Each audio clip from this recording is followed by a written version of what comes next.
MTV. MTV. MTV. MTV. The MTV Day.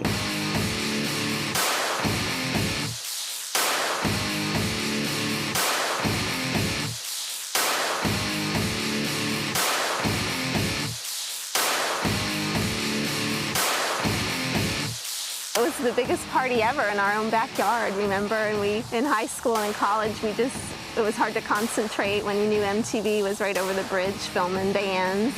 There's only one word to describe it. Outrageous.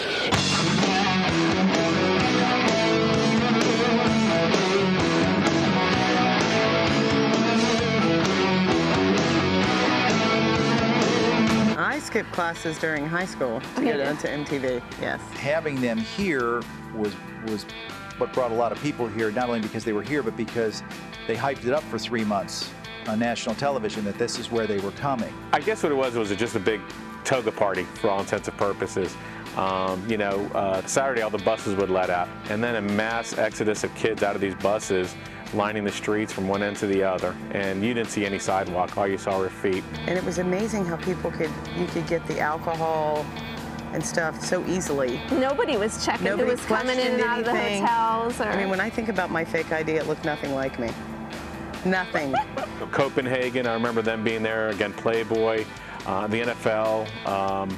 I think just Trojan was a huge sponsor of the event, but really anybody that wanted to market to the college kids.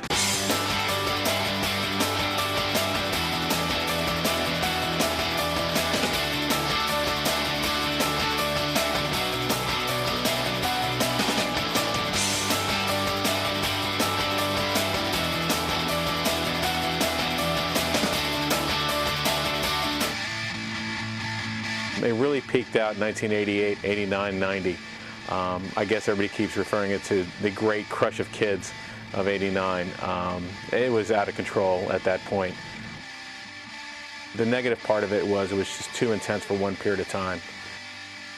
People got upset because we had too many people here, and we weren't getting just college students at that point. You know, when you bring MTV and you've got kids just skipping schools, the whole part of Central Florida coming down here, and then you got 16-year-old kids drunk and everything. And our image suffered, and hotel room quality suffered, because the hotel rooms were in such disrepair. It would take them almost a month and a half to get them back up to snuff. After that, Bud Asher got up there and said, "No more MTV."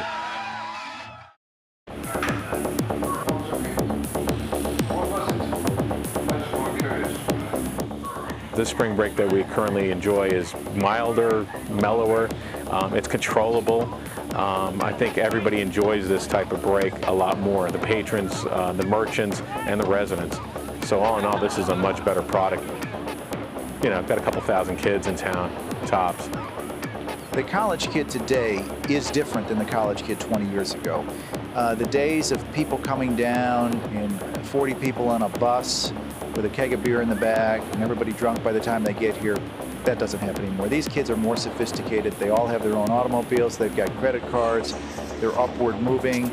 They're thinking about getting a job when they get out. It kind of seems like they're trying to not make slow it it to down. spring break anymore. And I feel weird because there's all these families that come here, and we get noise complaints in the hotel, but we're I don't see why people would bring their families to Daytona Beach on a spring break, especially in March at this time of year. Lots of volleyball. We're out here pretty much every day playing volleyball. Yeah. So picking up some hotties. And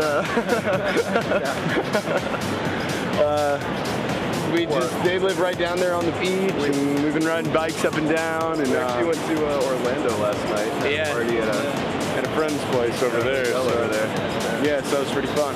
I know I met guys that didn't live here. And I remember meeting one guy from Georgia, and I just was convinced I was going to go see him and never talk to him again. I can't even remember his name. I mean, I kind of wish MTV would come back just so they do this reunion type thing. So for all the people today could experience it and see the bands. I mean, I think it's a great place for these kids to come. I think it's sad that it's gone to Mexico and all these other places when this is where it has always been.